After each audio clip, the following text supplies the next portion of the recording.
Eu acredito que a aula hoje não vai ser tão extensa. O assunto é conhecido da maioria dos irmãos, mas eu acredito que é um assunto importante. Amém? Vamos pedir a Deus graças. Já está online já, varão? Maravilha. Vamos falar sobre um assunto muito importante. O famoso lago de fogo. Olha, sério, hein? Coisa boa de receber como instrução, mas difícil de assimilar, no sentido de se preparar, né, para nunca jamais ir para esse lugar. Amém? Vou pedir a Deus que nos abençoe. Deus só desce no céu. Pai, muito obrigado por esse dia na tua presença. Bom é o Senhor, nosso Deus, e o Senhor Jesus Cristo, nosso mediador, aquele que intercede por nós, e por isso estamos de pé neste lugar. Pela tua graça, Senhor, estamos aqui. Queremos clamar nessa hora, Senhor, a tua bênção sobre o nosso coração e mente, para que possamos aprender mais da tua palavra. Precisamos saber a verdade. Guia-nos pelo teu Santo Espírito, que não venhamos a desviar nem para a direita, nem para a esquerda, mas está no centro da tua verdade. Eu clamo ainda, Senhor, pelos que estão passando por alguma prova na carne, clamo pela tua senadorinha ali hospitalizada, a tua bênção repousa sobre ela, o bendito Mateus Cristo também, na sua recuperação, e todos aqueles que agora estão, de alguma forma, passando por tribulação na carne, que a tua mão seja sobre todos. A nós aqui, habilita-nos, Senhor, a sermos instruídos na tua verdade. Clamamos assim, crendo que o Senhor nos ouve, em nome de Jesus. Amém e amém. Vamos sentar, vamos lá, começar. Glória a Deus. Vamos lá, queridos. Lição 7, retomando nosso EBD sobre visões do profeta Isaías. Eu encontro um estudo muito importante. Lição 7, localização do Geena Lago de Fogo. Vou dizer logo de casa, nós não vamos, amém? Não vamos fixar nosso entendimento, nosso estudo, em quem vai para o lago de fogo. Não é essa a proposta. Nós não estamos aqui vendo a sorte dos condenados. Quem vai, quem deixa de ir, não é essa a proposta dessa lição. O que essa lição aborda é a localização. Onde será o Geena de fogo? Vamos tirar algumas ambiguidades que a Igreja Católica Romana fez questão de embaralhar. E por isso muita gente não entende o que é o Geena, o lago de fogo e enxofre. Então, tem um pigarrinho aqui para começar, peraí. Vamos devagarinho. Vai suscitar perguntas, vocês vão fazer perguntas. Vamos devagarinho. Produção. Vamos verificar a palavra de Deus nos textos do profeta Isaías e outros profetas, a provável localização do lugar chamado Geena, ou lago de fogo e enxofre. Digo ali provável, porque não é infalível, não temos todos os detalhes. Amém? Nós temos bases bíblicas, mas não temos todos os detalhes. Cremos que todas as respostas estão contidas na Escritura, nas Escrituras, e mesmo sendo algo profético, ou seja, ainda não aconteceu, ou se materializou, haverá de se cumprir cabalmente. O fogo para os inimigos de Deus, quer sejam homens, quer demônios, não é uma metáfora, ou algo místico, é uma doutrina bíblica sólida, tratada como fato e realidade por vir. Vou dizer uma coisa logo de cara nesse vídeo, nessa ministração e vídeo para quem vai receber em casa. O fogo da perdição é real. Vamos dizer amém? Amém. Queridos, às vezes a gente é induzido a não pensar nisso. Não há muitas pregações sobre isso. Quando na verdade, de volta e meia, devemos pensar sobre esse fogo. Porque ele é tão real como o próprio Senhor Jesus. Ele é tão real como o reino milenar sobre a terra. Quem crê no reino literal sobre a terra, como nós cremos, tem que crer também na literalidade deste lugar de perdição. Não pode ser uma ideia. Amém? A Bíblia fala isso para causar um certo terror e a pessoa não pecar. Não é isso não. Não é só um freio moral não, irmão. É uma realidade. Então, certo, nós estamos aqui vivos e respirando, a palavra é verdadeira, não é uma figura, não é uma metáfora, haverá um lugar para lançar os condenados. Amém? Isso deve ser um fato bíblico, doutrinário. É doutrina, é verdade de Deus. Não é uma ilusão, uma metáfora, nem muito menos só um simbolismo. Amém? É fato. Então vamos ver fatos. Que haverá fogo para os inimigos, é fato. Esse texto não está na lição de vocês, impressa. Eu sempre coloco um texto a mais para dar uma introdução. Segunda lição de Ciências, capítulo 1, verso 7, parte B. Não comecei no iníciozinho do verso, mas a partir daqui. Vamos ler juntos, está bem grandão, para que todo mundo possa ler comigo. Vamos lá? Quando do céu se manifestar o Senhor Jesus. É fato, irmão, que vai acontecer? Literal, amém? Com os anjos do seu poder, em chama de fogo, tomando vingança contra os que não conhecem a Deus e contra os que não obedecem ao Evangelho de nosso Senhor Jesus. Estes sofrerão a penalidade de eterna destruição, banidos da face do Senhor e da glória do seu poder. Então a vida de Jesus é para melhor para essa humanidade, amém? O reino vem aí, a justiça, a paz, a glória, mas também para alguns seres humanos é um tempo de punição, de vingança. E essa palavra a gente não pode associar a Deus e a Jesus, vingança. Mas existe uma conta para ser ajustada com a humanidade. É fato. Amém?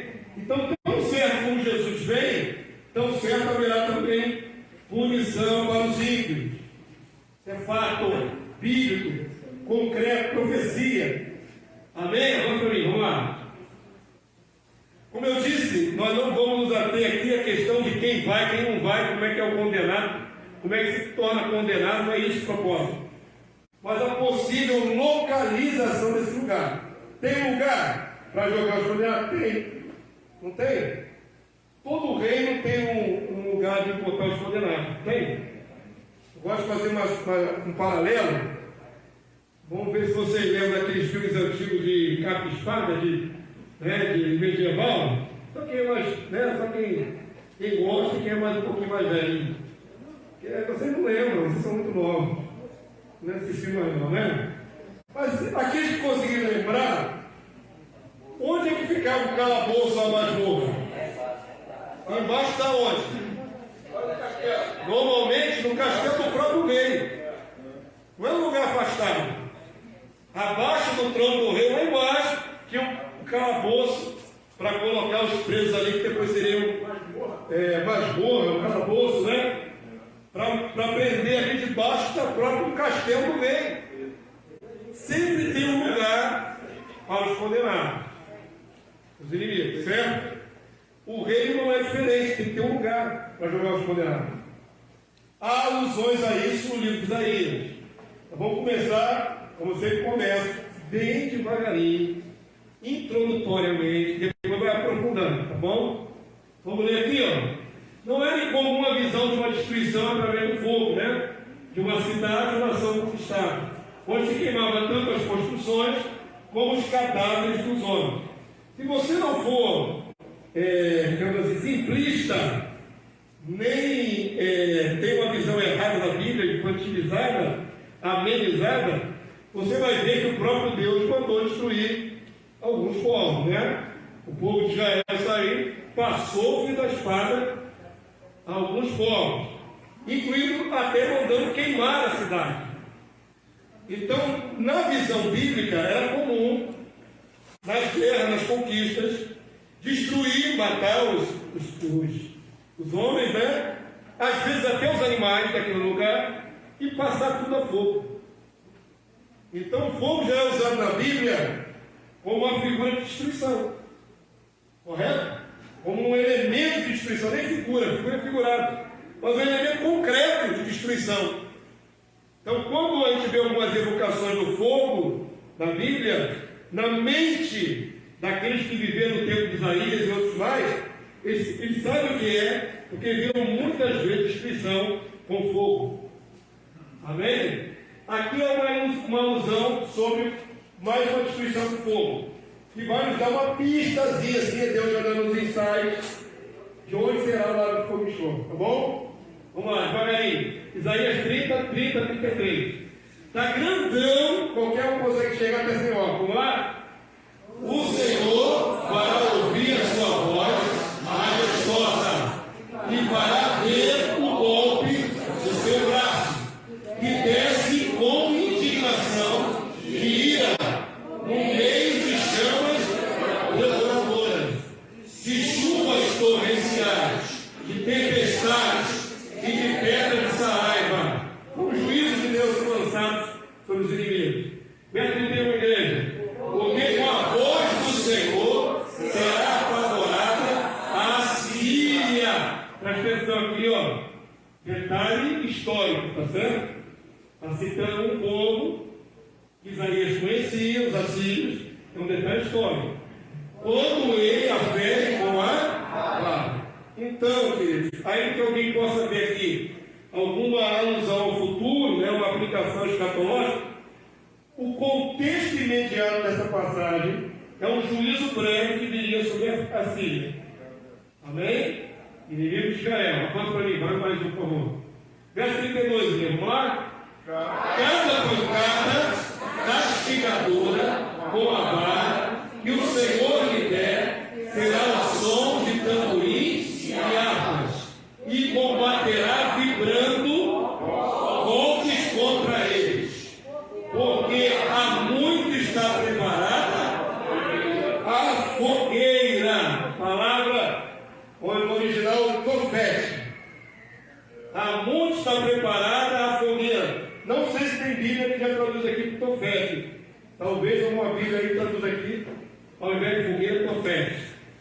Porque há muito está preparada a fogueira. Vamos ler aqui? Preparada para o rei.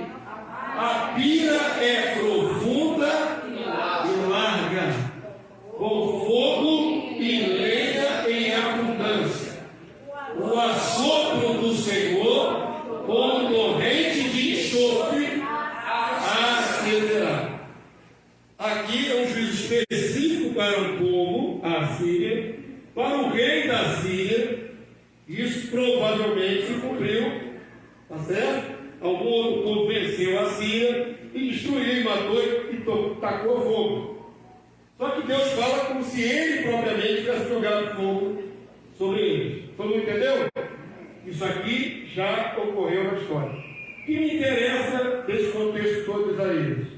Já ocorreu no passado. Aqui fala de uma pira. Uma pira em um lugar chamado Tofete. Isso nos interessa para aprender. O que é uma pira, irmãos? Dou uma balinha para quem disser que é uma pira. Ah, isso aí, já chegou lá. Mas eu escrevi mais errado. Na Olimpíada acende uma pira. Pira é o lugar onde se acende o fogo, tá certo? Tinha contexto ritual na antiguidade. E jogava incenso nessa pira. Não é? É uma bacia, talvez com pés para levantá-la, e ali queima-se o incenso, ou queima-se qualquer outra coisa. Amém? Então a pira dá a ideia de um lugar de fogo. E aqui diz que a lei está preparada, mas tem um detalhe aqui interessante.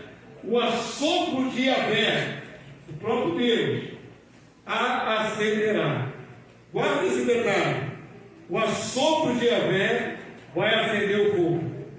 Amém? Aqui não fala necessariamente sobre a ilha de Geena. Pode dar uma alusão.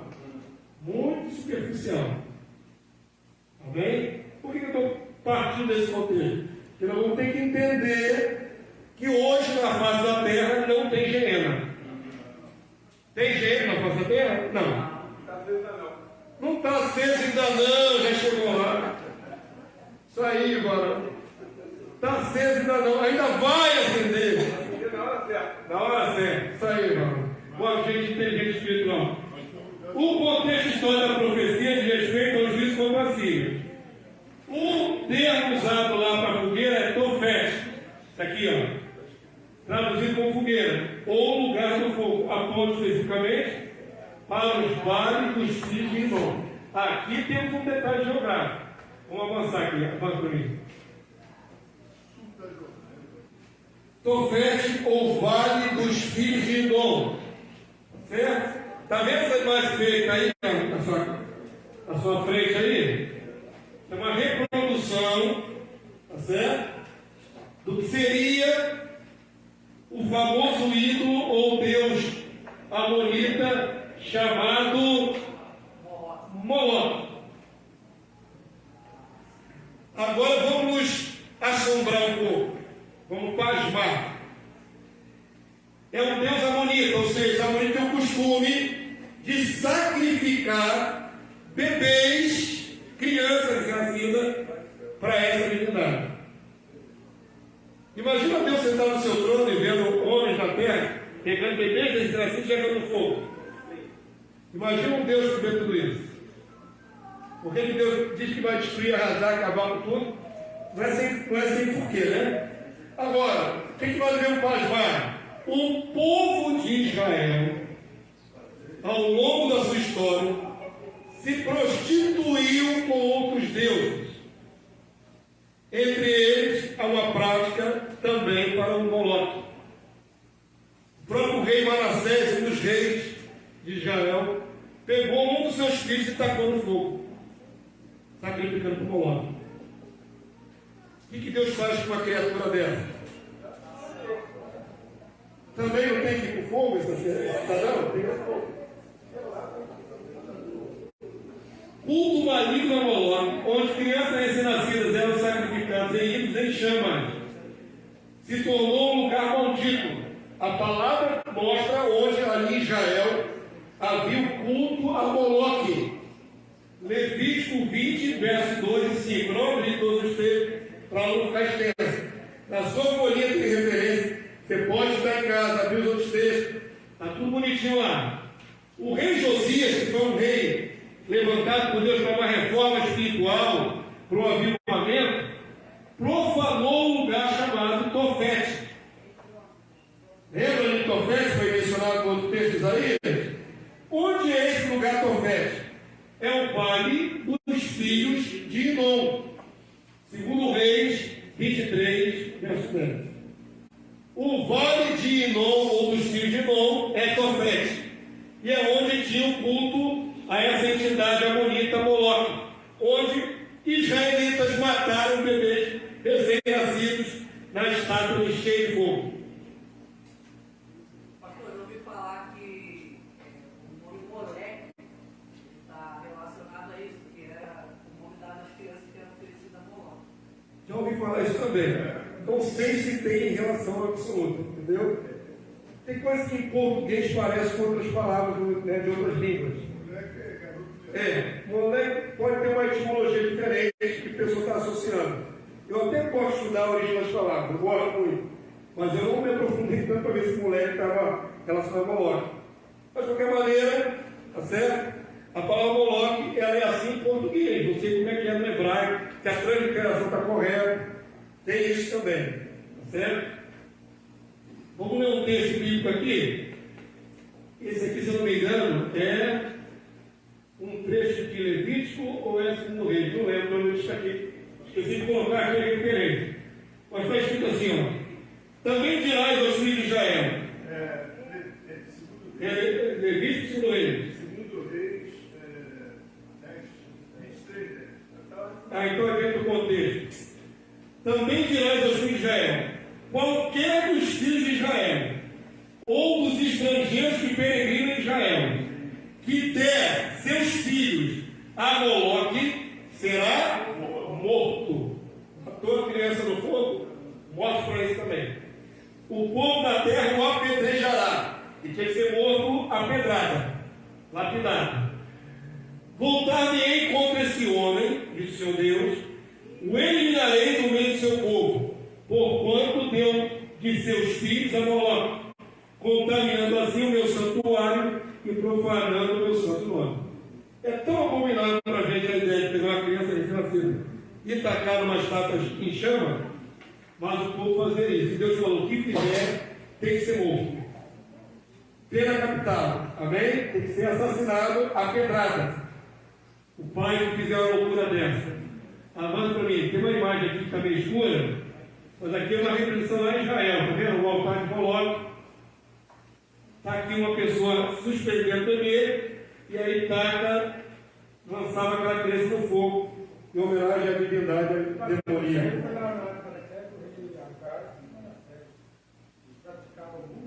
Pois é, se eu não me engano, Manassés sempre foi um próprio filho. Como é que pode pegar um próprio filho e jogar no fogo? Não é esse detalhe específico, não. Eu me lembro, não. Como é que era escolhido? Eu acho que o endemoniado que jogava um filho no fogo não tinha muito critério, não. A princípio era os primogênitos. Eram os primogênitos? Para uma colheita abundante, um ano sim. Esse detalhe mais específico eu não me lembro. O pastor falou que era primogênito. Pior ainda, né, irmão? Era tudo para agradar a demônio. Os primogênitos sempre foram dentro de Israel predestinados a Sim. É isso? Aí o diabo faz tudo o contrário. Ele imita, mas faz tudo o contrário. Era colocado na mão do Deus do demônio. Eu já vi imagens ilustrativas, né? Não tem, que eu saiba, nenhuma estátua de Moloque que tenha sobrevivido até o nosso tempo. Um achado arqueológico, não conheço. Mas já vi representações de imagem que algumas estátuas tinham os braços para frente. A própria imagem da estátua era aberta no ventre e colocava fogo na estátua. Aí a estátua ficava incandescente e a criança era queimada nos braços da estátua. Não tem aqui a imagem perfeita, né? São só alusões, ilustrações que o pessoal faz. Avança para mim. Onde era feito o sacrifício em Israel? Tinha um lugar específico? Tinha. O Vale dos Filhos de Hinom. Você vai entender já que relação tem isso com a palavra Geena. Tem a ver. Jeremias 7:31. Tanto era algo que acontecia em Israel, que tem mais uma passagem fazendo alusão a isso. Vamos ler juntos? Edificaram os altos de Tofete, a incineradora, a fogueira, que está onde? No Vale dos Filhos de Hinom, do filho de Hinom, para queimarem a seus filhos e suas filhas, o que nunca ordenei, nem me passou pela mente. Deus jamais pediu sacrifício de tipo. Pastor, lá com Abraão, eu vou um teste. Foi um teste de obediência, tá certo? Mas Deus não pede sacrifício humano. 32. Portanto, estes virão dias, diz o Senhor, em que já não se chamará Tofete, nem vale do filho de Hinom, mas o vale da matança. Os mortos serão enterrados em Tofete, por não abrir outro lugar. Isso aqui é uma ameaça de Deus para o povo de Israel. Você consegue imaginar um povo que está ligado a Deus e que mata seus filhos no fogo? Às vezes a gente não consegue entender, não é, alguns contextos bíblicos quando fala de Deus julgando Israel. Israel passou por muitas épocas, por muitas gerações. Não são todo o povo de Israel que se entregava à prostituição, mas havia dentro do povo corrompido. Como é no evangélico, né? Eu costumo sempre fazer um paralelo, não vejo muita diferença, tá certo? Hoje não se mata crianças numa estátua incandescente, mas se mata criança no ventre, por exemplo. Aborto nada mais é do que matar a criança no ventre. Isso aí fora do contexto cristão. Eu estou falando dentro do povo de Deus. Falando dentro do povo de Deus, tem gente que erra grosseiramente. Tem gente que erra grosseiramente.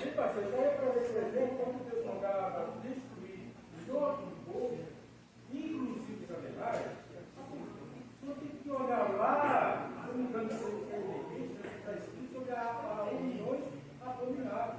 E a prática daqueles povos, né? Também era comum naquele povo, tem isso, até relações com animais.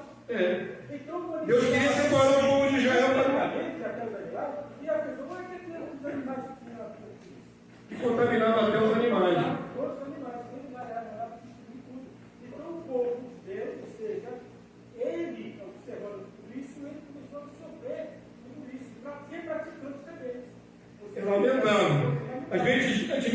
Deus aqui severo com o povo de Israel e que às vezes não entende. Qual é o nível da apostasia de algumas gerações de Israel? Foi nível máximo, irmão. Era um povo de Deus. Quando Deus põe uma seca na sua lei, no texto anterior, nesse slide aí, Deus vai relacionar nós já receberam e cumprindo essa lei. Israel e os estrangeiros que andam no meio de Israel. Todo aquele que estava envolvendo o contexto. É uma visão nossa dentro do povo de Israel, no contexto de Israel de Deus. Eu não faço muita diferença entre Israel bíblico e o povo cristão evangélico moderno. Eu não faço. É ser humano. É ser humano se relacionando com Deus. Está correto? Tem muita distância. Eu acho que nós temos muito mais vantagem do que eles, porque temos o Espírito Santo dentro de nós. Eles não tinham. Tinha essa variante. Eram só visitados de vez em quando. Mas, de qualquer maneira, são seres humanos, errando com Deus de maneira grosseira. A palavra de Deus diz que não havia árvore em Israel que não tivesse um sacrifício. Macumba, irmão, despacho. Pensa no povo de Deus falando macumba em cada pé de árvore. O que Deus pode fazer, olhando do céu? Tanta depravação, tem que destruir, tem que matar. Tem que trazer juízo. Esse povo aqui que está sendo ameaçado é o povo de Israel. Oi? Gostei. Não vou nem entrar nesse mérito. Tem. Está vendo aqui? Nosso propósito, como eu disse, dessa lição não é ver os condenados, mas onde será alocado. Aqui tem detalhe geográfico? Tem. Onde é esse lugar maldito? Vale do filho de Inom. É a palavra que dá G em hebraico, Inom. G, Inom. E em grego virou Gênero. O que é o Gênero? É uma terra, um vale dos filhos de Inom, ao sul, ali na parte sul, né, no sudeste de Jerusalém. Avança para mim, por favor, quero mostrar um detalhe para vocês. Ainda no livro, ali no final do livro de Isaías, após o dia do Senhor, esta terra em chamas ainda será visível. Preste atenção, nós estamos trazendo o Geena para a realidade. Tá bom? Literalmente. Por quê? Porque, como eu disse, a Igreja Católica fez um desserviço com o anticristo de tornar o inferno algo quase que abstrato. O fato é esse. Quando se pensa no inferno, se tem uma visão abstrata, muitas vezes idealizada, infantil até. Eu costumo lembrar daquele desenho do Tom e Jerry. Só os mais antigos, só os que têm a minha idade vão lembrar. Da molecada de Cartoon Network, não sabe o que é isso. Já dá para ver, já passa? Eu me lembro do episódio do Tom e Jerry que o gato Tom perde as vidas. O gato tem quantas vezes? 7, 9 vidas, já. Cada vez que ele morria lá, a alminha dele ia descendo para o parte subterrâneo, onde tinha um diabão lá, mexendo um caldeirão, um tridente na mão, e as almas do Tom caindo dentro daquele caldeirão. Por incrível que pareça, essa idiotice, essa fábula, é o que muitos crentes creem. Receberam como instrução que o diabo está lá embaixo, e não está aqui ao nosso redor. O diabo não é o príncipe da potestade do ar, nós não vamos resistir ao diabo, já está lá embaixo. Essa é uma informação tão errada. E pensam também nesse caldeirão onde as almas vão cair.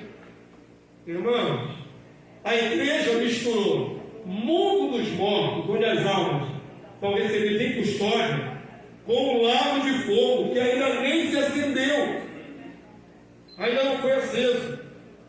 A igreja misturou tudo isso, então no inconsciente coletivo da maioria dos cristãos, inferno é esse lugar fabuloso, místico, onde Satanás está lá embaixo, mexendo com o caldeirão de água. Você perguntar para um crente assim, rapidinho assim, o que é o inferno? Sem pensar muito, ele vai dizer, é um lugar de fogo lá embaixo. Você perguntar para ele rapidinho assim, onde está o diabo agora? Ele já vai pensar muito, vai dizer, no inferno. Quem disse a ele que o diabo está lá embaixo? Tem que estar lá embaixo, não precisa vigiar mais, irmão. Ele não está mais aqui no céu andando. Então, essa confusão toda foi causada pela Igreja Católica Romana. Lembra do Papa Damásio I? Avisa de spoiler. Papa Damásio I, São Damaso, foi que pediu para São Jerônimo traduzir os originais em hebraico, um pouquinho de aramaico e grego para o latim, surgindo a Bíblia, a Vulgata Latina da Igreja Católica Romana. Na hora que ele faz essa transposição, onde ele lia lá Sheol, que é mundo dos mortos, ele colocou inferno. Onde ele lia Geena, que é outra coisa, lá no fogo e enxofre, ele colocou a mesma palavra, inferno. Inferno não é uma palavra bíblica, para quem quiser se chocar. Inferno é latim. A Bíblia não foi escrita originalmente. Nenhum dos escritores bíblicos escreveu em latim. Então essa confusão de tornar o Sheol a mesma coisa que o Geena e jogar lá para baixo, foi graças a Papa Damaso e São Jerônimo. Causou essa confusão lá pelo quinto século. Ainda bem que veio o pastor da mão. Veio o pastor Damaso agora. Fazer o quê, né? Eu tenho que desfazer o que o outro fez lá de besteira lá atrás. Jesus. Então eu tenho uma verdadeira ojeriza a esses homens que causaram essa perturbação toda. E o pior é que isso até hoje no inconsciente coletivo do povo cristão. O pior de tudo é isso. Se você perguntar para um crente, tem que pensar com ele. Onde está o diabo? Vai dizer no inferno. Onde que ele aprendeu isso? Na Bíblia? Ei, pastor, eu acho que ele não, pelo que nós aprendemos, ele nunca foi lá. Ainda não. Ainda não. Nem por abismo ainda não foi. Exatamente. Ele nem está preso ainda, pô. Mas a igreja bagunçou tudo. Olha só, queridos, a visão da igreja romana, ela é simbólica, metafórica, figura de linguagem. Não há literalidade. Por isso, para a igreja romana não existe o milênio, por exemplo. Jesus não reina 1000 anos na terra, já está reinando. É uma visão completamente distorcida. Então, até o próprio fogo do inferno foi distorcido na visão deles. Uma das coisas mais espantosas, querido, que fala a respeito do purgatório, por exemplo, é que o purgatório é para salvar. É um fogo que purifica, na visão católica romana.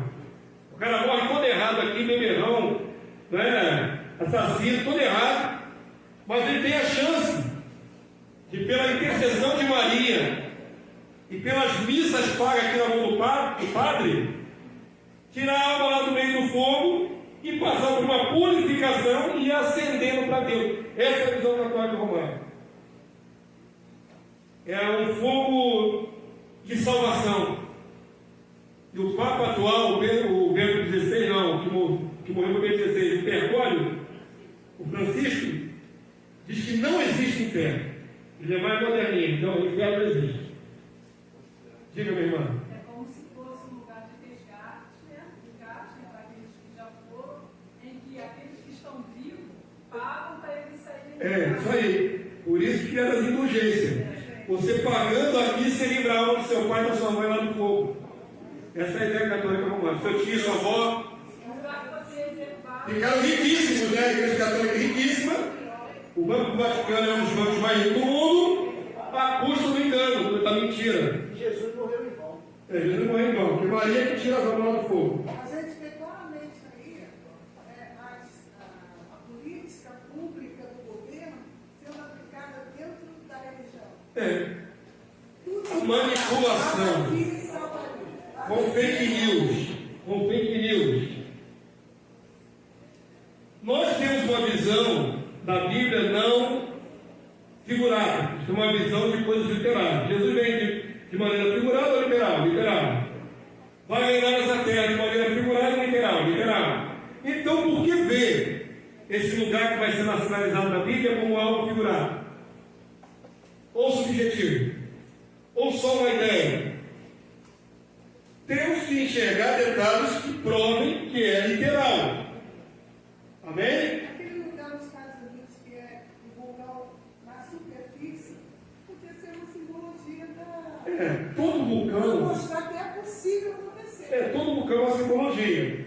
Agora, esse lugar específico tem localização geográfica? Tem. Isso é o que eu vou nos mostrar.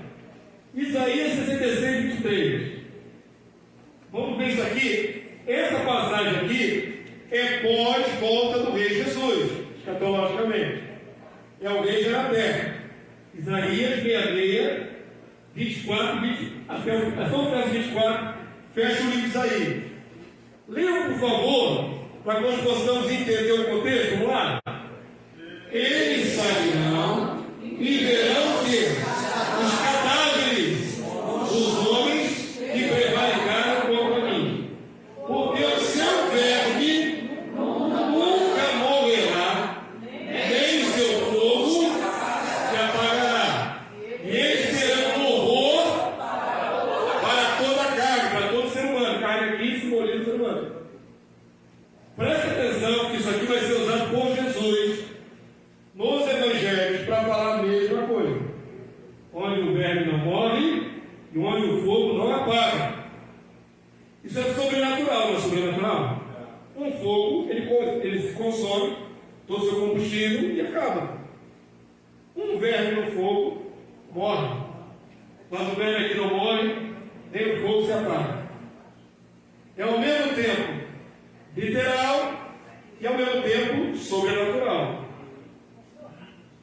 Não parece ter uma tradição, porque verão os cadáveres, aí embaixo já fala não morrerá. Teria como explicar? Onde diz não morrerá? Eles sairão. Ao verme não morrerá. Não, cadáver, a palavra cadáver, no início do Porque os cadáveres, porque a imagem não está muito bonita. Eu queria que fosse mais lista. Aqui tem um crânio cheio de gusanos aqui, ó, de vermes. Pastor, por exemplo, no caso aí, meu irmão, a palavra cadáver aí, no contexto ali, já é o quê? Pessoas. Dentro do lago fogo. Que é a segunda morte. Entendeu? Então, quem vai para a segunda morte, que é o lado do show, vai estar vivo, mas considerado o quê? Cadáver, morto vivo. Entendeu? A separação. Dá para apagar um pouquinho mais a luz, para vocês verem melhor? Apaga um pouquinho mais o santuário. Apaga um pouquinho mais, fica melhor. Está dando para ver melhor? Melhorou? Aí a imagem ilustrativa ajuda. É lógico que não tem foto aí de gente que não foi acesa ainda. Mas olha aqui, ó. Eu vi uma pessoa no fogo aqui. E aqui é um crânio cheio de vermes, de decomposição. Agora pensa numa situação que a pessoa está morta, viva, morta. E ali, naquela situação cheia de enfermidade, meio consumida, meio inteira, tipo um zumbi, Walking Dead. Essa é a referência, essa é o corpo. E no meio do fogo. Agora eu queria que vocês analisassem comigo, como eu falo para vocês, a lição está muito focada hoje no condenado, mas no lugar. Aqui diz um detalhe importante: sairão e verão. Esse lugar é visível? Isso é o mais importante. Pastor, Porque o inferno católico romano não é visível ao olho humano. Mas aqui, seres humanos se horrorizarão vendo esse lugar. Nós seremos um horror para toda a carne. Pergunta que não quer calar: por que o Senhor iria colocar no seu reino um lugar onde os condenados estão ardendo em chama para que os outros vejam? Porque ainda existem as nações. E para que serve esse lugar visível? Para botar temor nas pessoas. Exatamente. É a advertência para o povo do milênio. pastor, tem um sobrenatural também aí, pastor. Sobrenatural é que as pessoas não morrem, ficam ardendo constantemente em grito.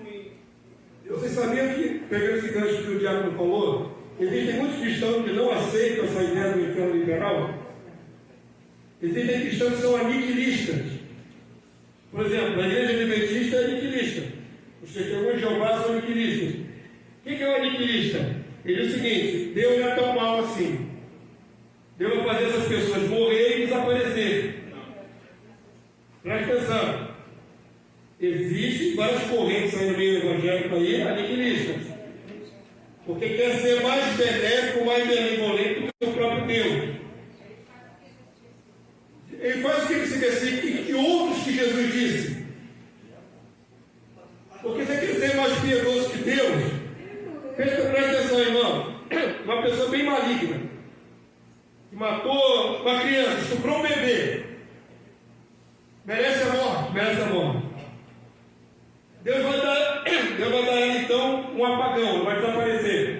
Ela está sofrendo? Se a alma do condenado desaparece e está sofrendo alguma coisa, é um benefício. Desaparecer seria um benefício. O que é um castigo eterno? Castigo eterno, perene, sofrendo eternamente. Mas tem cristão que não aceita isso na sua mente. Um Deus tão bom, maravilhoso de amor, tem criado um castigo eterno para pessoas sofrerem eternamente. Essa é a palavra, irmão. Tem Atos 12, interessante, que mostra isso acontecendo na frente de todos. E Herodes não deu glória a Deus, e na hora o anjo feriu ele comindo petiscos, expirou. Ele comia de bicho, pode ter sido instantâneo ou começou a doença naquela hora. Terminou seu dia miseravelmente, que se achou mais que Deus. Mas preste atenção, eu quero exemplificar o seguinte: vocês creem num Deus que cria um lugar chamado Geena, lago de fogo? Creem? É justo? É justo? É justo manter seres humanos ardendo no fogo? Nossa piedade humana, nós também pecadores, estamos preocupados, né? Está preocupado. Eu jogo fulano no fogo, quem não pode jogar a mim? Jesus mandou todo mundo vigiar. E a parte humana da gente pensa o seguinte, quando Jesus fala assim, e lá haverá choro e ranger de dente. Em outro texto do Antigo Testamento, diz que aquele lugar as pessoas ainda vão blasfemar contra Deus. Então, o choro não é de arrependimento, e o ranger de dente é com raiva daquilo que Deus sentenciou. Exatamente, é revolta. Ou seja, aí a gente vai ver o quanto Deus é justo, porque mesmo eles lá dentro eles vão blasfemar contra Deus. Entendeu como é que é? Então o juízo de Deus é perfeito. Guarda essa referência aqui. Seu verbo nunca morrerá, em seu fogo só para algo perene, contínuo. Deve ter sido boa, gente, né? Avança para mim, vamos lá. Há uma alusão da inauguração desse lugar. Se não está ainda ativo sobre a terra, quando será? Uma boa pergunta, né? No princípio do reino de Cristo na terra. Parábola do joio. Mateus 13, 40, 43. Alguém pode ler esse texto no aplicativo rapidinho? Eu não coloquei aqui extenso. Mateus 13, 40, 43. 3 versículos. Pode acender as luzes. Pode acender as luzes, por favor. Não todas, né? Deixa só um pouquinho de penumbra para você poder ver aqui. Alguém achou Mateus 13, 40, 43? Pois assim como o joio é colhido e lançado ao fogo, assim será na consumação do céu. Mandará o Filho do Homem e seus anjos, que ajuntarão no seu reino todos os escândalos e os que praticam a iniquidade, e os lançarão na fornalha acesa. Ali haverá choro e ranger de dentes. É isso aí. E aí fala mais adiante. Então os justos resplandecerão como o sol no reino de seu Pai. Quem tem ouvidos para ouvir, ouve. Palavras do Senhor Jesus, a verdade encarnada, aquele que vai cumprir cabalmente sobre a terra tudo isso. Tá certo? O contexto é, quando os justos estiverem entrando no reino, com a volta de Jesus, também os condenados serão sendo lançados nesse lugar, como o joio é recolhido em feixes e lançado no fogo. Então, quando será a inauguração desse Geena? Na volta de Jesus, no começo do seu reino. Quem crê em reino literal sobre a terra tem que crer no Geena. Pode entender? Não podemos associar a pregação do reino à inauguração desse lugar de condenação. Talvez pregar sobre isso somente causa muito espanto, né? A gente gosta de falar coisa boa do reino. Mas e a condenação? É jogo, é simultâneo nesse texto. Amém? Ao mesmo tempo. Alguém, por favor, não vou ler esse texto, nós já estudamos. Lembra da separação das nações? Dos bodes, dos cabritos, lembram disso? E os condenados vão para onde? São lançados no fogo. Assim que passam no tribunal, são lançados no fogo. Então esse fogo tem que estar aceso no começo do reino de Cristo. Correto? Referências ao fogo do Geena, tanto direto como indiretamente, no Novo Testamento. Aqui é a diferença, ó. Fogo, em Mateus 7, 19, 13, 40. Fogo perpétuo. Agora tem uma ênfase aqui. Fogo perpétuo. Mateus 8, verso 8, 25, 41. Fogo do Geena. Mal traduzido por inferno. Fogo do Geena no original grego. Mateus 5, 22 e outras referências.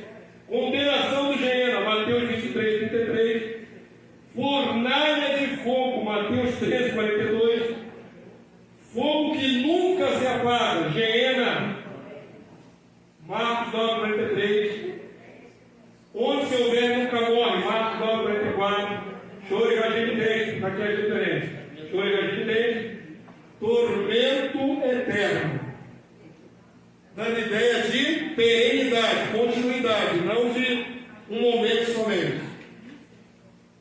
Avança para mim.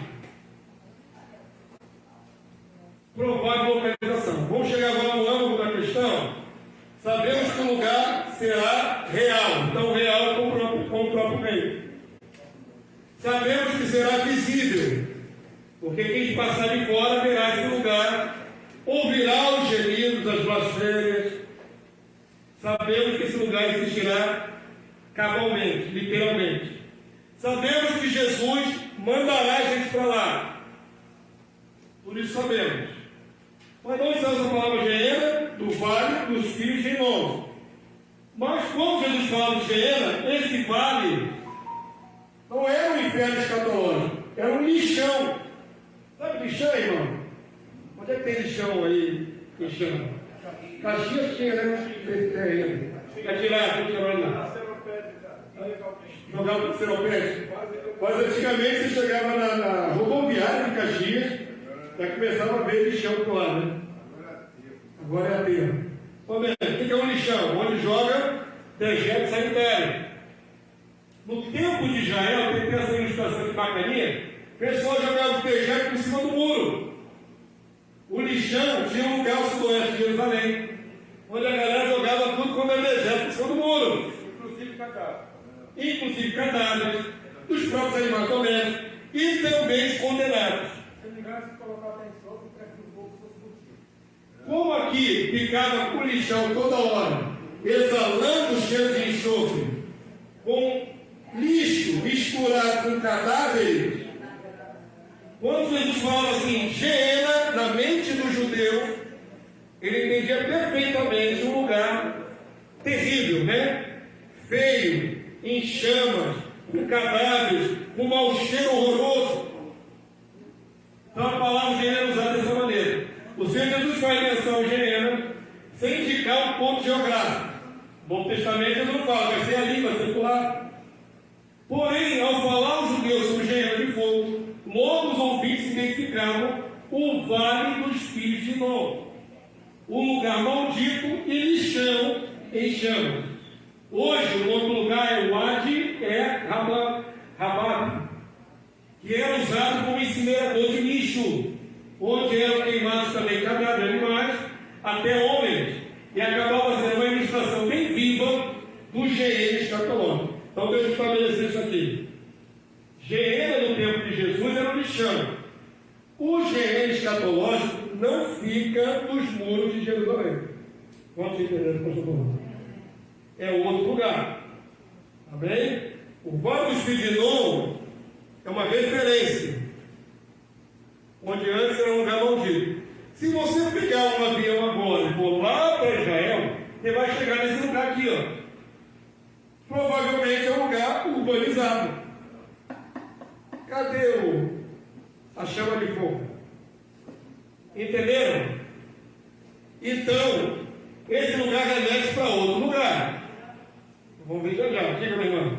Pastor, agora me veio a memória, a fornalha de fogo de Sadraque e Mesaque, na passagem. Essa fornalha seria utilizada para esses fins? Não sei, eu acho que não. Eu acho que Qual o não. propósito dessa fornalha? É fazer árvore. Era só. É que provavelmente para fundição. Mas não foi uma maneira que eu achou criativa de punir quem desobedecesse. Certo? Eles sobreviveram a fornalha, mas provavelmente não era para matar gente, não. Ali era uma ameaça que o rei fez para quem não obedecesse, se dobrar diante da sua estátua. Não é isso? Mas não quer dizer que essa fornalha especificamente para matar ser humano. O que eu quero desambiguar aqui, tirar a ambiguidade? Geena, no tempo de Jesus, Vale do Sininol, hoje deve ser um lugar até habitado. Não sei, depois procurar lá no Google, né? Tem o Google que vai lá, um satélite bota a imagem na hora. Procura lá nesse lugar aqui, ó. Wadi Ramad, e você vai ver que ali era o antigo Vale do Sininol. Provavelmente é um lugar hoje urbanizado e habitado. Então tem que ter um outro lugar para ser o Geena escatológico. Se o Vale do Sininol for usado como referência ao verdadeiro Geena de fogo, escatológico, do tempo do fim, esse lugar não deverá existir junto ao trono e à cidade do rei Jesus, do reino milenário. Onde será então? O que eu quero aqui fazer vocês lembrar? Lembram, quando estudamos sobre o reino milenário, que a própria Sião vai ser elevada? Lembram disso? O monte vai sofrer uma elevação. Vai haver uma ampliação da área onde vai ser o templo do reino milenário. Então não cabe colocar o Geena de fogo colado nos muros do reino de Jesus. Não cabe. Se não é ali, coladinho, ali em Sião, porque não há referência a isso, onde vai esse Geena então? Onde vai ser aceso esse vale, essa pia de fogo? Avança para mim, vamos lá. Graças a Deus a Bíblia explica a própria Bíblia. Se existe um lugar na terra assinalado como terra de fogo ardente e rios de piche incandescente, é a terra de Edom, Esaú, ao sul do Mar Morto. Nas profecias de Isaías, muitos inimigos de Israel são condenados, mas somente na terra de Edom se fala sobre um povo e uma terra amaldiçoada para sempre. Preste atenção no que eu vou fazer essa colocação aqui. Vamos tentar listar alguns inimigos de Israel típicos? Quais eram os inimigos de Israel típicos naquela época? Rapidinho aí, quem lembra? Os assírios eram inimigos típicos de Israel. Filisteus, ali onde é a faixa de Gaza hoje. Amonitas. Tinham vários inimigos típicos de Israel, né? Mas para qual desses inimigos houve uma sentença dizendo: povo amaldiçoado para sempre? Só para Edom. Só para Edom é dito isso. Até porque no reino milenar a Assíria se juntará ao Egito e será um com Israel. A Síria haverá redenção para a Síria. Mas para Edom não é dito nenhuma palavra de redenção. Então preste atenção, Deus escolheu Edom como exemplo de um povo amaldiçoado para sempre, e um lugar amaldiçoado para sempre. Certo? Edom é Esaú, amém? Aparentado com Israel, não é isso? Porém, o povo dele ficava ao sul das terras do povo de Israel. Vou mostrar depois o mapa, você vai ver exatamente o que é. Abaixo do Mar Morto ficava a terra de Edom. Existe um lugar que fazia parte do reino de Edom, que hoje é um lugar arqueológico muito conhecido, chamado Petra, onde há uma cidade de pedra esculpida na rocha. A fachada dela é em estilo romano. Já viram essa? É muito famoso. Quem viu Indiana Jones 3? Indiana Jones 3? Eu tenho que dar referência, né? Múmia não, rapaz, Indiana Jones. Está misturando os filmes. Que múmia? Indiana Jones 3. Vamos ver que múmia. Demorou, né? Demorou. Já que horas tem? 11h20? Demorou. Tem pedra também? Quem viu Indiana Jones? Aí dentro de uma fachada no meio do deserto, tem uma fachada romana, escavada na pedra. Aquilo ali é a cidade de Petra. É uma achada arqueológica. Essa cidade de Petra é parte do antigo reino de Edom. Edom, então, é sentenciado na Bíblia como um lugar maldito e um povo amaldiçoado para sempre. Por que não é os filisteus, né? Por que não é a Síria ou qualquer outro povo em Edom. Vamos ler aqui Malaquias 1, 3, 4. E tem por que ser Edom também. Teria que estudar só sobre Edom. É uma aula à parte. Pegar todas as raízes dessa eleição aí, você vê todos esses detalhes. Mas vamos ler aqui, nós estamos focados hoje, é na localização, certo? Vamos ler juntos? Malaquias 1, 3, 4. Porém aborreci Esaú, que é Edom, e fiz os seus montes, lugar geográfico, uma assolação, e dei a sua herança aos chacais do deserto. Se Edom diz, fomos destruídos, porém tornaremos a edificar as ruínas, então diz o Senhor Yahvé dos exércitos: eles edificarão, mas eu destruirei, e Edom será chamado terra de perversidade, e povo contra quem o Senhor está irado para sempre. Edom é aquele cidadão que foi enganado pelo irmão para vender a primogenitura por um prato de lentilhas vermelhas. Ele era ruivo, por isso vermelho, Edom quer dizer vermelho, e o prato que ele vendeu a comida também era vermelho. O que significa Deus estar com raiva desse camarada, da sua geração, e também aplicando a figura de Edom a todos os ímpios? Porque qual é o grande pecado de Edom, irmão? Ter vendido a primogenitura, ser tão prato. Desprezou a bênção de Deus. A primogenitura era a bênção de Deus sobre o filho nascido. Aí vem a parte do choro, né? E nem com tanto choro e lágrima, Deus sondou arrependimento do coração de Esaú. Não teve arrependimento. É a figura daquele que quer um prazer imediato em troca da bênção do Senhor. Porque ele comeu ali, ó, ele estava com fome, mas todo dia a gente tem fome. Foi colocado na mesa para ele escolher a bênção de Deus e um prazer imediato. O que ele preferiu? Prazer imediato.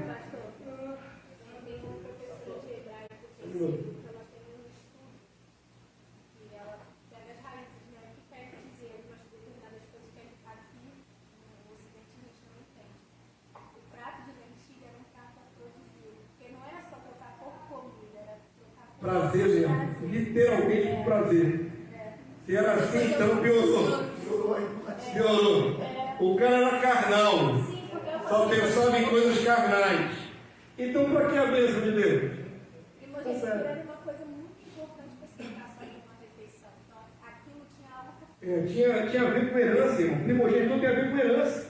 O primogênito tinha herança dobrada em relação aos seus irmãos. Se o pai morresse, o filho mais velho assumia a figura de preeminência na família. Era coisa séria. O cara pega aquilo ali, num piscar de olho, estou com fome, eu quero comer. Eu quero me satisfazer, eu quero ser feliz. Há uma passagem na Bíblia que os ímpios dizem: comamos e bebamos porque amanhã morreremos. Então cai dentro, irmãos. Cai dentro aí no que dá prazer e acabou. Não leve em conta a eternidade. Diga, Isaac.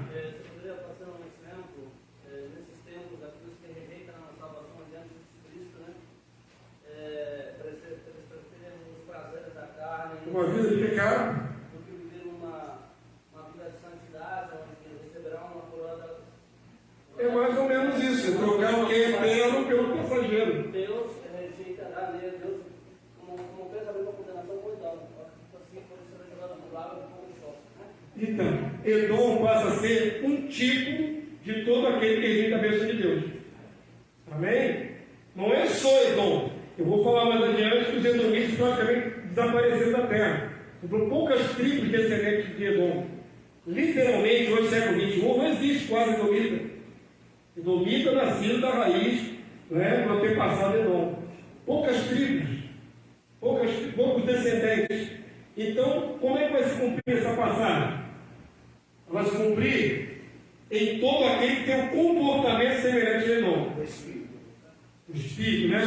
Essa impiedade, esse desprezo das coisas de Deus. Tá certo? Então, aqui é uma alusão ao lugar, fala dos montes lá, dos montes de Edom, mas fala também de um povo relacionado a essa maldição. Vamos ver outra passagem, vamos para mim. Aqui vem o mapa para vocês se localizarem. Está na sua folhinha também. Eu fiz questão de colocar. Aqui, ó, é o Mar Morto. Certo? Aqui é o Mar Mediterrâneo. Aqui é Foz de Gaza. Aqui é um mapa antigo, né? Casa de Israel para cima, as 10 tribos. Aqui as duas lá no sul. Jerusalém aqui. Olha onde é o reino de Edom. Onde é o reino de Edom? Logo abaixo do reino do sul. Aqui nessa área aqui é o reino de Edom. Se eu não me engano, hoje é a Jordânia. Então está lá, você vai lá para a Jordânia, não tem nada pegando fogo, não tem nada que se assemelhe ao lago de fogo, porque esse lago não foi aceso. Mas o assopro de Yahvé o acenderá. Amém? Existe já esse lugar aqui lá na Jordânia? Não. Ainda não. Ainda não. Mas vamos reforçar aqui a ideia de por que Edom figura como lugar maldito. É peculiar o fato que todos os povos inimigos de Israel sofreram juízos ou ainda sofrerão no dia do Senhor, deixando sobreviventes para o reino. Por exemplo, Deus vai julgar a Síria, mas vai sobrar a Síria para vão pelo menos andar na luz, né, do reino do futuro. Mas por que não vai sobrar a Edomita? Essa é uma pergunta. Deixando sobreviventes para o reino, mas sobre Edom a maldição tem caráter perpétuo. Os edomitas praticamente não existem mais, sendo o nome Edom usado como uma referência aos inimigos de Deus e à terra do antigo reino ao sul do Mar Morto. O ponto geográfico assinalado como possível lugar no lago de fogo e enxofre, abaixo da estação do mar. Então, de todo o cenário bíblico, todo o contexto bíblico, onde Deus colocaria um lugar terrível como esse? Tem assinalado? Tem a terra de Edom, que é pertinho do reino aqui. Vamos pensar que o reino vai estabelecer a capital aqui, Jerusalém, e abaixo, um pouco ao sul, está Edom. Aqui, ó. Amém? Todo mundo entendeu? Então, deu para ver, mais ou menos, visualmente? Onde será o lago de fogo e enxofre? Avança para mim mais uma certa. Eu achei essa ilustração aqui na internet interessante, um monte de gente arrendendo aqui, mas isso aqui é dublê, viu, irmão? É um campeonato do meu, não sei quantos dublês tacaram fogo no corpo ao mesmo tempo. Está aqui os bombeiros aqui parados aqui para jogar o título nele. Mas só para dar uma ideiazinha, imagina um lugar onde as pessoas estão queimando assim o tempo todo. Imagina um lugarzinho desse. Só para você ficar assim com uma referência mais realista, menos subjetivo. Também é um local, vamos dizer assim, estratégico, porque todos que irão a Jerusalém verão. Imagina o pessoal passando nas estradas, né? E não peregrinar para adorar o Rei Jesus lá no reino, mas olha para lá, está vendo lá um lugar lá ardendo em chama, e a fumaça sobe pelos séculos dos séculos. É visível, é literal, é sobre a terra. Amém? E mais especificamente perto do reino, perto da capital. Isaías 34, verso 9. Hoje, Edom está pegando fogo? Não. Lá tem picha ardente? Não. Mas vai se transformar em lugar assim? Vai. Palavra profética do Senhor. Vamos ler? Os ribeiros de Edom se transformarão em bichos. Presta atenção, não é hoje. É verbo futuro. Se transformarão no futuro em bichos. O que mais? O seu pó em enxofre. A sua terra se tornará em piche ardente. Nem de noite, nem de dia se apagará. Subirá para sempre a sua fumaça. De geração em geração será assolada. Para todo sempre, ninguém passará por ela.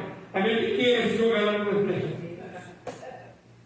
Mas não é interessante? Por que não é dito isso, por exemplo, da Síria, ou do Egito, ou dos filisteus? Nenhum outro lugar na terra foi referendado como lugar de fogo ardente para sempre. Nenhum outro povo foi sentenciado nesse nível. Então presta atenção, aqui diz que o fogo, ó, é de dia e de noite, sobe a sua fumaça. De longe os peregrinos vão ver aquela fumaça. Corre reduto, né? Faz parte do rio, dá para ver, né? Agora imagina algo muito maior do que reduto. Agora o detalhe está ali, irmão. Os ribeiros daquele lugar se transformarão em piche. Piche, betume, sabe aquele negócio incandescente, como é que é? Asfáltico. Que é fruto do petróleo, né? Combustão do petróleo. Então, só para você ter noção, qual é a referência aqui? Haverá sobre a terra no futuro um lugar assim, está aqui, ó, se transformará. Não é ainda. O gênero já existe, aonde? Lugar nenhum, não foi aceso, mas vai se transformar. Amém? Avança para mim. Aqui é só falar de emergência, nem está na lição. Mas eu acho que tem que meditar nessas coisas. Então, certo, quando há pelo Espírito, esse lugar existirá, os inimigos de Deus serão lançados lá. Não queira ser um inimigo de Deus. Ponto. Amém? Jesus, no seu Evangelho, falou claramente. Mateus, capítulo 10, verso 28. Vamos ler juntos? Não temais os que matam o corpo e não podem matar a alma. Temei antes aquele que pode fazer perecer no Geena tanto a alma como o corpo. Enquanto a Igreja Católica inventou um inferno de almas indo para aquele lugar, Jesus não está falando disso, ele está falando do Geena, lago de fogo e enxofre, onde a pessoa não vai em alma, não vai em alma, ela vai inteira, ressuscitada, reassume seu corpo para ser lançado nesse lugar. É a condenação eterna. Amém? Então é diferente. Isso aqui sempre trouxe temor. Essa palavra específica aqui. Onde o Senhor pode lançar alma e corpo. Você imagina ficar afastado de Deus para sempre, e não somente isso, ardendo no fogo, e não somente isso, vizinho de Satanás e seu demônio. Tá bom para você?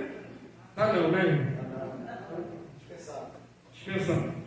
Então vigia para que não seja lançado lá, porque Deus lançará pessoas neste lugar. Que é só advertência. É bom trazer memória, tem coisa que é bom trazer memória. Então, se você estiver pensando lá em meter o pé na jaca, entendeu a metáfora?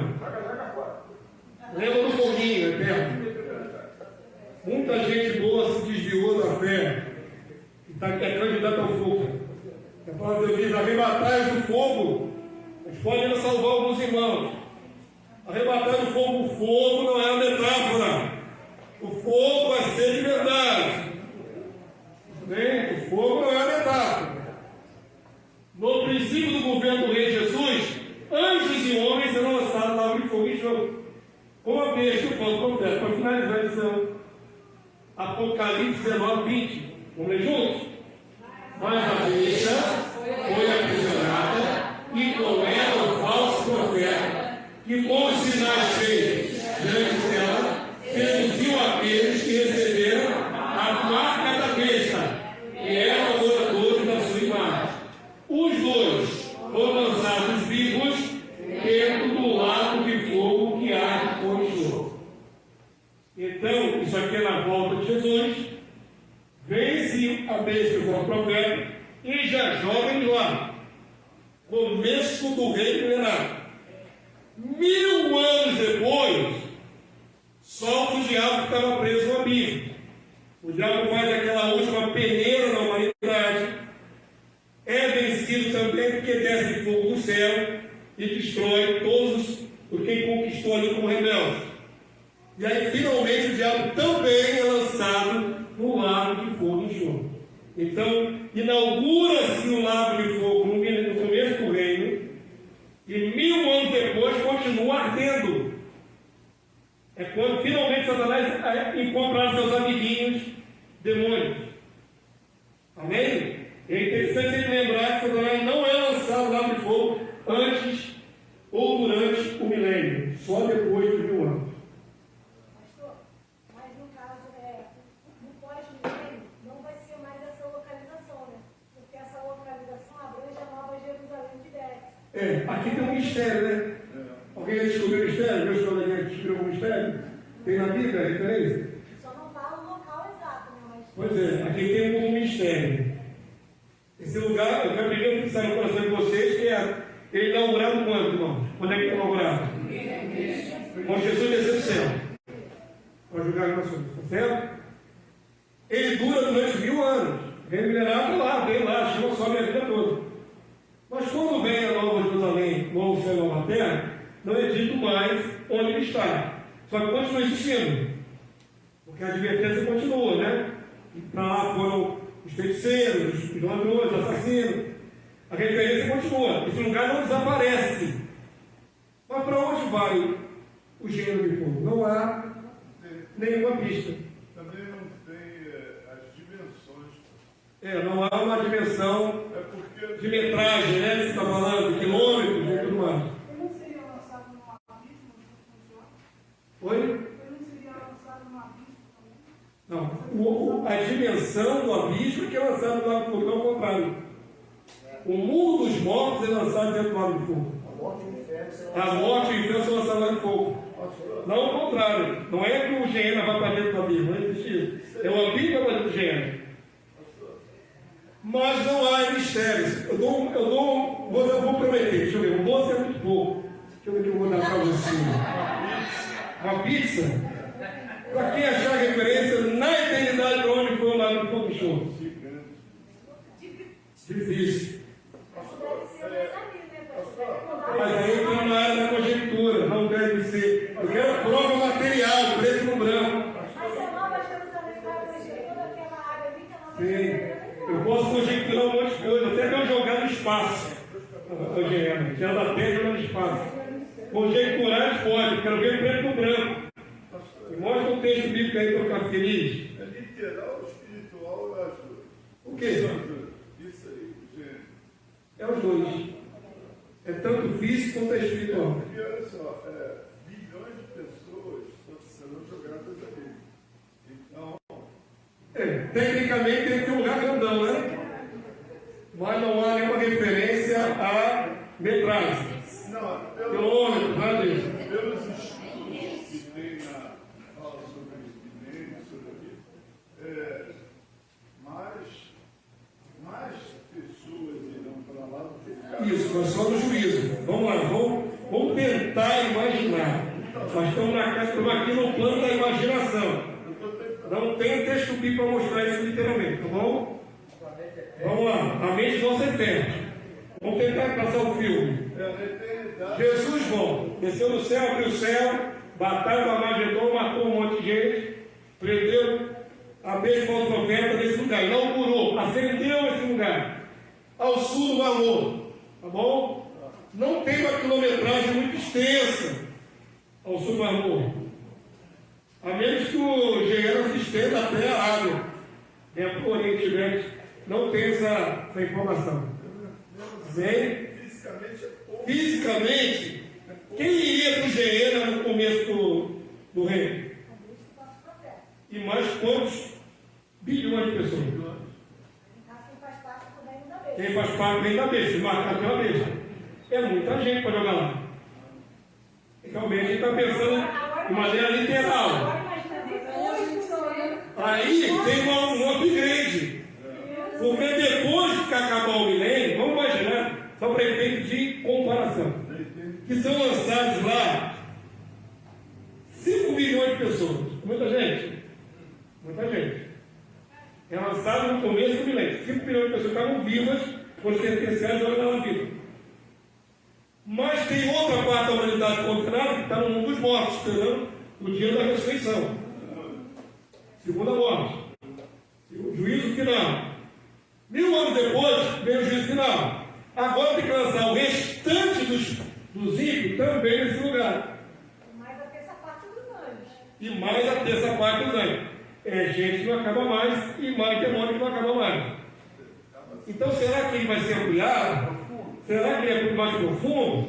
Será que ele vai ser jogado no infinito? Não tem como a gente conjecturar. Pastor, mas tem Só aquela pensar. passagem da Bíblia que Jesus tira legiões de pessoas naquele memorial. Não, você inverteu. Legião de pessoas, não. Não, Legião de demônios e dentro do ser humano. Tirou um monte de gente de dentro do ser humano. Você inverteu. Nós estamos aqui. Sabe qual é a nossa grande dificuldade? É que eu bati na tecla que esse lugar é literal, certo? Nós estamos presos à lei da física literal. E ao mesmo tempo eu falei que esse lugar também é espiritual. Então deve haver uma compactação, sei lá. Alguma diferença aí. Vai ser zicado? Zicado? Ou perde, sei lá. Como é que é? A dimensão ela é mais internamente maior do que externamente se vê. Pode ser isso, pode? Pode. É difícil, né? De saber a dinâmica literal disso. Mas não é difícil de saber que está escrito aí que toda a lei é um lugar geográfico. Eu tenho referências geográficas que esse lugar se relaciona com ele. Amém? Diga, Marão. Até porque o abismo vai ser lançado lá, então a gente também não sabe qual é o tamanho do abismo. O abismo não dá para medir ele. Até o lago vai ser lançado. Tudo vai ser lançado lá. Tem que ser grandão, né?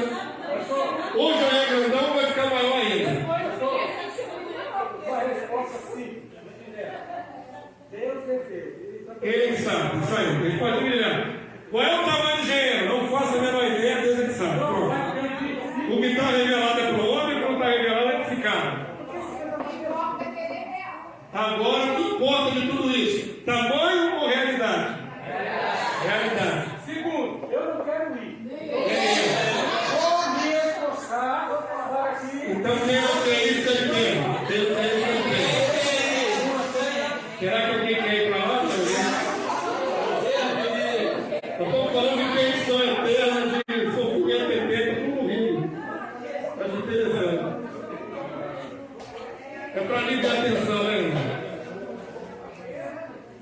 Oh, Deus. Melhor que chorar. A nossa fuga é dar uma risadinha. Mas é fato, irmãos. É fato que o lago de fogo, o vulgarmente chamado inferno é uma palavra boa, não usa inferno, é uma palavra boa. Mas no inconsciente coletivo, se você falar gente, ninguém sabe o que lembra. Infelizmente, a Igreja Católica estabeleceu a palavra inferno com a sua cultura, com seus mitos. Quando você fala inferno, a pessoa entende, não vai pensar em tempo. Quando você fala Geena ou lago de fogo, a pessoa não tem cultura bíblica para assimilar. Mas, independente se você chama de inferno ou Geena ou lago de fogo, é um lugar real. Seres humanos vão ser lançados lá por causa dos seus próprios erros, suas próprias escolhas. Amém? Isso é fato, é real. Não omita da sua evangelização o dia da vingança do nosso Deus. A minha sogra falava assim pra gente: ai, vê se vocês se conseguem, para vocês não irem para o inferno, porque eu não vou acabar em fogo. Aí eu, Causava um terror, né? ai meu Deus, será que vocês estão ainda? Diga, pastor. O grande problema, pastor, que quando a gente começa a aprender sobre isso, a gente vê o relacionamento que hoje as igrejas não têm sobre esse assunto, que leva as pessoas a se desviar facilmente. Porque quando o senhor começou a lição, o senhor falou que esse lugar serviria de exemplo. Pessoas passariam e olhando para aquele lugar, saber o que está acontecendo ali, sentiria temor de não ir para lá. Então eu vejo que pelo fato de hoje não se pregar, e muitos não pregam, eu venho com uma denominação que ninguém fala, não se fala de chamado Geena ou inferno, um ou outro não se fala sobre esse assunto. E a gente só tem aquilo que a gente conhece. Quando você não conhece sobre o assunto, então você não teme sobre aquilo, então fica mais fácil de você se desviar do caminho do Senhor, porque aquilo não te traz temor. E sempre tem uma tolerância, né? Se desviou, mas daqui a pouco volta. Mas é nesse desvio que você pode não voltar. Eu conheço muitos que não voltaram e morreram, Vão ser julgados. vão ser julgados. Então eu vejo que é o seguinte, eu acho que o fato dos pastores não tratar sobre esse assunto com afinco, eles também são coniventes para aqueles que estão indo para lá. Porque uma vez que você não fala sobre o assunto, e não se fala sobre o assunto. Uma vez eu fui, acho que a Cícera ainda estava lá comigo, uma vez nós fomos falar sobre esse assunto, e ao término eu fui chamado de corredor do inferno. Você é corretor do inferno? Porque você, muitas vezes, as suas pregações você fala sobre o inferno. Você é corretor dele, irmão? Corretor do inferno. Aí eu falava algumas coisas, porque não havia. Como é que você Porque não interessava falar do inferno. E da bênção, é a glória, é o poder, e a perdição. Não tem, não existe? Se não for, eu desafio qualquer um de vocês a mostrar na palavra de Jesus que Jesus não falava disso assim. Hoje é só a vitória. E aí hoje a gente vai indo para a vitória por ralo. Vai comparecer diante do tribunal para ser condenado. Tem que falar da condenação. Jesus o tempo todo falava da bênção, dois caminhos, luz e trevas. Bênção e maldição. A Bíblia toda fala sobre isso, Jesus também falava. Tem que falar da perdição, irmão. O que está falando, Senhor, da justiça de Deus. E a palavra de Deus diz, né, que o temor do Senhor é o princípio da sabedoria. Sem temor, irmão, a gente perde o freio.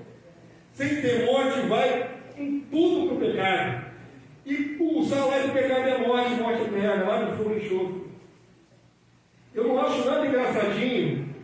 Vou falar, tocar na filha, já que estou com a cabeça toda. Vou orar, viu, irmão? Eu não acho nada engraçadinho, por exemplo, o adultério. Hoje tão comum na sociedade. Troca-se de relacionamento, de casal. Irmãos, tem peso. Tem peso a ver uma sociedade que está a passos largos, indo para o lado do fogo e enxofre. Vão agora, nesse novo governo, estabelecer liberação do aborto. Vai ter um monte de mulher matando no reino como se matava Moloque. Irmãos, isso é sério. Pessoas irão para o lado de fogo por causa disso. Tem um monte de coisa que a sociedade hoje aceita que Deus não aceita. A palavra nunca vai mudar. Deus não muda, é imutável. Como normal. Como normal. E não é normal. Homossexualismo, adultério, aborto, nada disso é normal. Tá Querem impor na sociedade isso. Nós estamos vivendo uma sociedade permissiva. E quando vê Jesus, lembra do primeiro texto, ele vem tomando vingança, que nos chama de fogo. O Senhor já desce tomando vingança. Nossa pregação não pode ser hipócrita. Não pode apresentar só o lado bonito da pílula, né? Dourar a pílula. Nossa pregação tem que ser completa. Há uma condenação. O rei vem aí. O reino é maravilhoso. Mas quem não crê é condenado. Você tem parente homossexual? Diga para ele, olha, você pode até não acreditar, mas o Senhor vem aí. E os condenados vão ser lançados no fogo. Você não precisa ficar batendo na tecla, martelando a cabeça deles, não. Fala uma vez que seja, para testemunho. Em nome de Jesus, não aceita que a pessoa vai para o fogo sorrindo. Vocês estão vivendo aí sorrindo. O pecado, o erro, dos erros mais grosseiros do mundo. Vai para um lago de fogo e enxofre. Diz para ela, mostra a Bíblia. Querida, aqui, pelo amor de Deus. Pelo amor de Deus. Vai para o lago de fogo e enxofre. O lago de fogo é real. Então é o como reino. Se você anular o lago de fogo, anule o reino. Então, os dois são metáforas, não existem. Então, ligado. Quer pregar o reino de Deus? Tem que pregar a condenação porque vai ter. Aí no esteja. Amém? Não, eu volto e meia, volto sobre esse assunto. Para eu fazer essa lição, eu aglutinei 3 lições de outras épocas, de 10 anos atrás. Já falei sobre esse assunto várias vezes. E tem que voltar. E tem que voltar. E tem que pregar em culto. Para fazer temor. Amém? Tudo que eu quero é glória. É a incorruptibilidade. É a glória eterna, é reino. E longe de nós, qualquer um de nós, ir para o lado de fogo e enxofre. Amém? Pai Santo, nós estamos na Tua presença nessa hora. Sabemos que somos imperfeitos, Senhor. Tu conheces a nossa estrutura. Somos pó. Somos cinza. Somos uma neblina que passa rapidamente sobre a terra. Mas somos também eternos, Senhor. Nossa alma é eterna. E nós estamos aqui na tua presença porque o Senhor nos escolheu, porque o Senhor nos amou, porque o Senhor nos deu o teu Santo Espírito. O Senhor nos tem entregue a sua palavra para que por ela vivamos e para que por ela morramos. Senhor, nos ajuda a amar a tua verdade de tal maneira que nos afastemos de tudo aquilo que é perigoso para nós, tudo aquilo que pode nos arrastar, Senhor, nos enredar para as trevas. Livra-nos do mal, livra-nos, Senhor, de tropeçar, livra-nos da condenação eterna. Somos teus filhos, teus eleitos. Precisamos do Senhor todos os dias. Obrigado pela tua palavra, Senhor. Ela está aí para advertência nossa, para que entremos no descanso programado e não na perdição eterna. Nos habilita, Senhor, nos abençoa, e que nos nossos lábios haja essa verdade.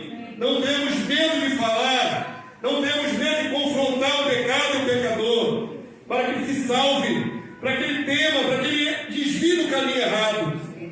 Nos ajuda a ser boca profética, Senhor, para salvar algumas vidas. Te louvamos por essa manhã pela tua palavra, pela instrução, pelo entendimento, pela revelação do texto. Muito obrigado. Que a tua bênção repousa sobre nós, que levamos para os nossos lares. E logo mais à noite retornamos para te adorar. Deus maravilhoso, Deus todo-poderoso, toda a terra está cheia da tua glória. Adoramos o Senhor e adoramos o teu Filho Jesus, nosso Rei amado, a quem ansiamos que venha. Venha, Senhor Jesus. A tua igreja te clama. Vem, Senhor Jesus. Aleluia. Recebe a honra, a glória e o louvor dos teus eleitos. Em teu nome, Jesus. Amém e amém. Glória a Ele. Glória ao Pai, glória ao Filho. Aleluia.